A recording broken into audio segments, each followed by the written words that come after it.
Hello and welcome to Leon's Lock Pad. We've got a Sterling night latch. Never picked one before. I got this off my hauls. One of the locks I got. I should call them holiday locks. That's what that picked up. It does work absolutely fine. Quite old. Show you the bitting. There's the bitting. Not too bad. It'll cost me the nicely sum of £1. They all cost me £1 actually. So I've never picked a Sterling night latch. I've done padlocks before and that one never. And I know they're a part of the group of the Bergvacher. I can't pronounce it properly, but you know what I mean. But yeah, see if we can get this picked. But before we do, if you're interested in lock sport and you want to get involved, or you're just curious, please check out www.uklocksport.co.uk. And if you like what's here on my channel and you'd like to see more, please hit that subscribe button, which is down there if you're on a mobile, and the bell icon, as I make 2-3 videos a week, from picking locks to challenge locks to lock tutorials, all types of lock stuff related. But let's get on with it. Oh, bought myself a new Prezi today. Anybody in England? I know you have Aldi's in other countries, but I don't know if they do the same specials when they do their specials. They're doing these at the moment, and it's the same as before. The screwdriver with the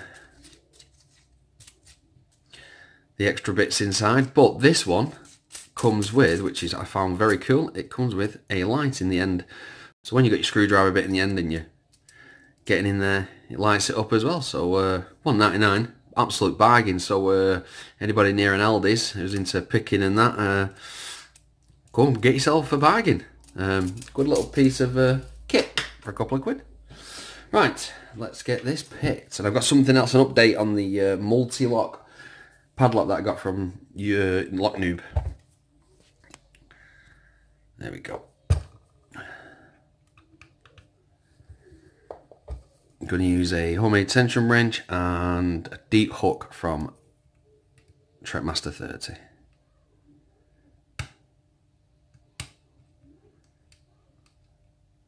Nothing. We've got a click on 1 and we had a click on 5.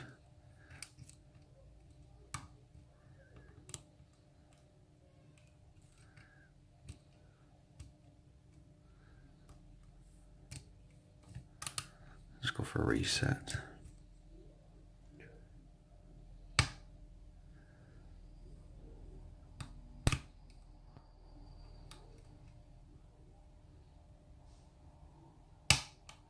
Click on 2.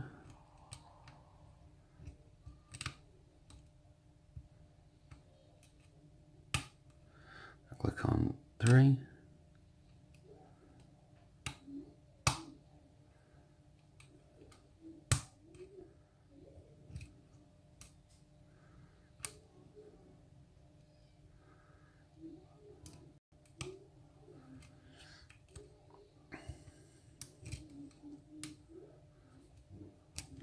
I think I have overset.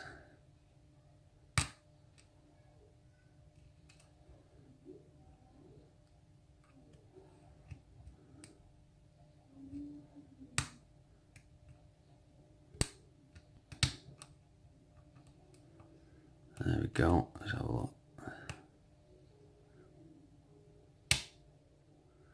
That was a click on 1 again.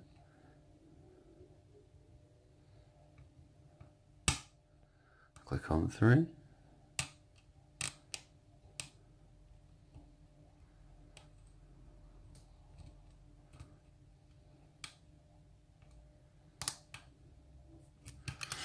Yeah, definitely keep oversetting.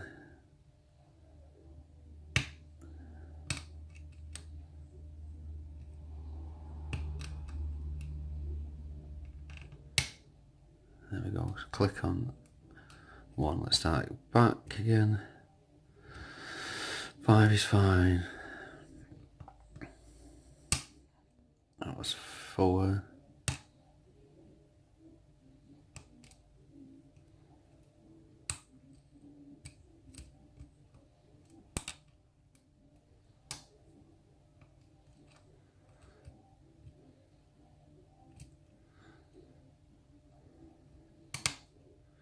And we've got another click on 2.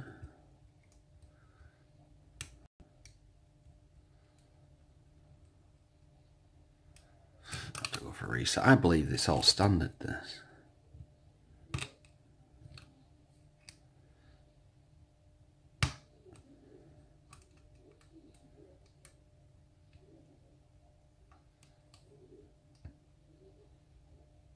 No, that's me pulling the tension wrench out.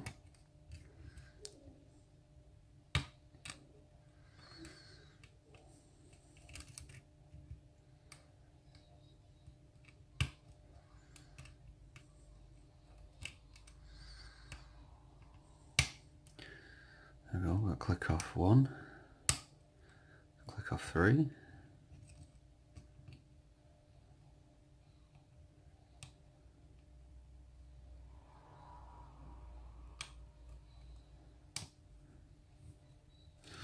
Yeah, I think it's 3 I'm oversetting. Let's try counterclockwise.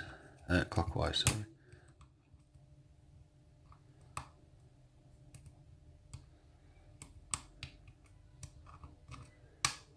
Oh, got another click off. That was 3.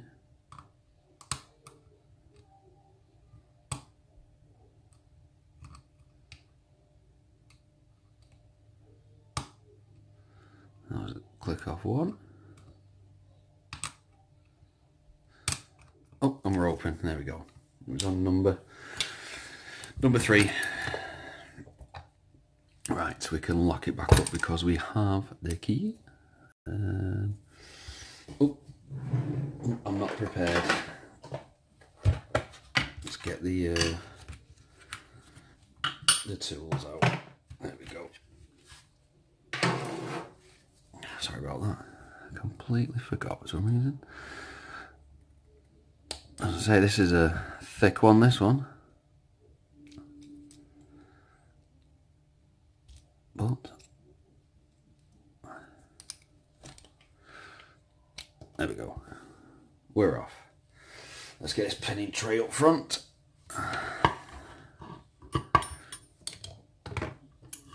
Rightio. Let's camera down as well. Camera's falling off then a little bit. There we go. Right. Where is the key? There it is. Turn it sideways just a tiny bit and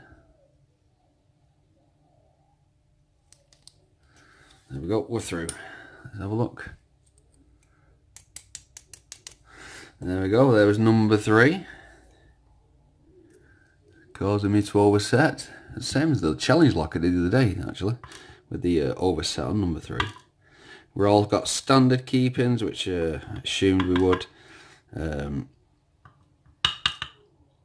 Make a very nice challenge lock though, this. So that's definitely going in the bag. Let's see what we've got in here.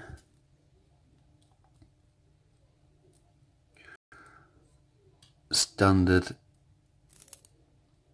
driver with standard spring, standard driver, standard spring, driver, standard spring, another standard driver, standard spring, and last but not least, I knew it was, it's all standard. You could just tell there was feedback because the tolerances weren't super great, but yeah, still not bad. We'll certainly make a really good challenge lock. Some fun with that. Right, so let me just show you this quick update. What I did is I had that mul-t-lock from Lock Noob. As you all know, he is absolute awesome guy. Well, he sent me a really nice mul-t-lock that needed well, it didn't need anything, it worked fine, but I noticed when you unlocked it, it was it unlocked perfectly, but it was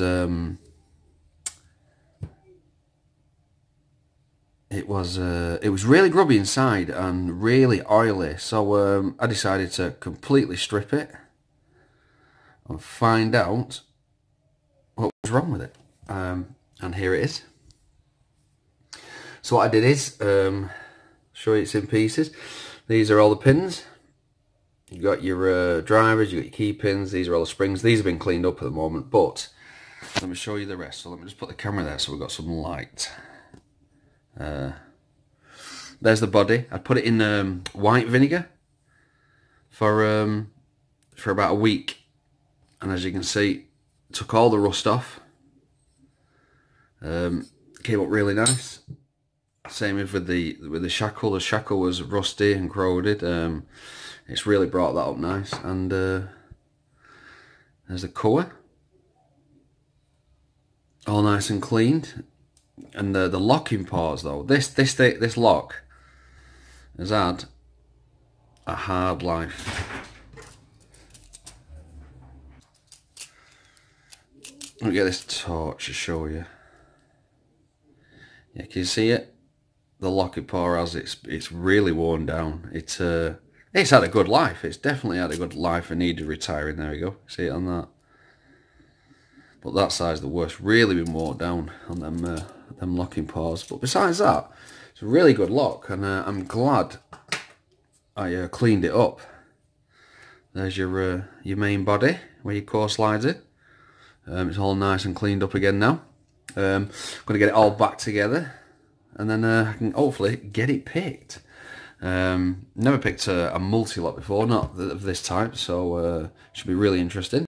But it is looking good. Oh, here's where your just show you that's where your springs and your pins go, and you see there's a little notch on top which fits your core there, because it's in two separate pieces like that. There you go, and then that just slides in the body once all the pins and that are in, and you're up and running. Yeah, so I'll let you know when it's all put back together. Well, I hope you like this video. Thank you very much for watching. Please subscribe, and bye. Don't forget to like.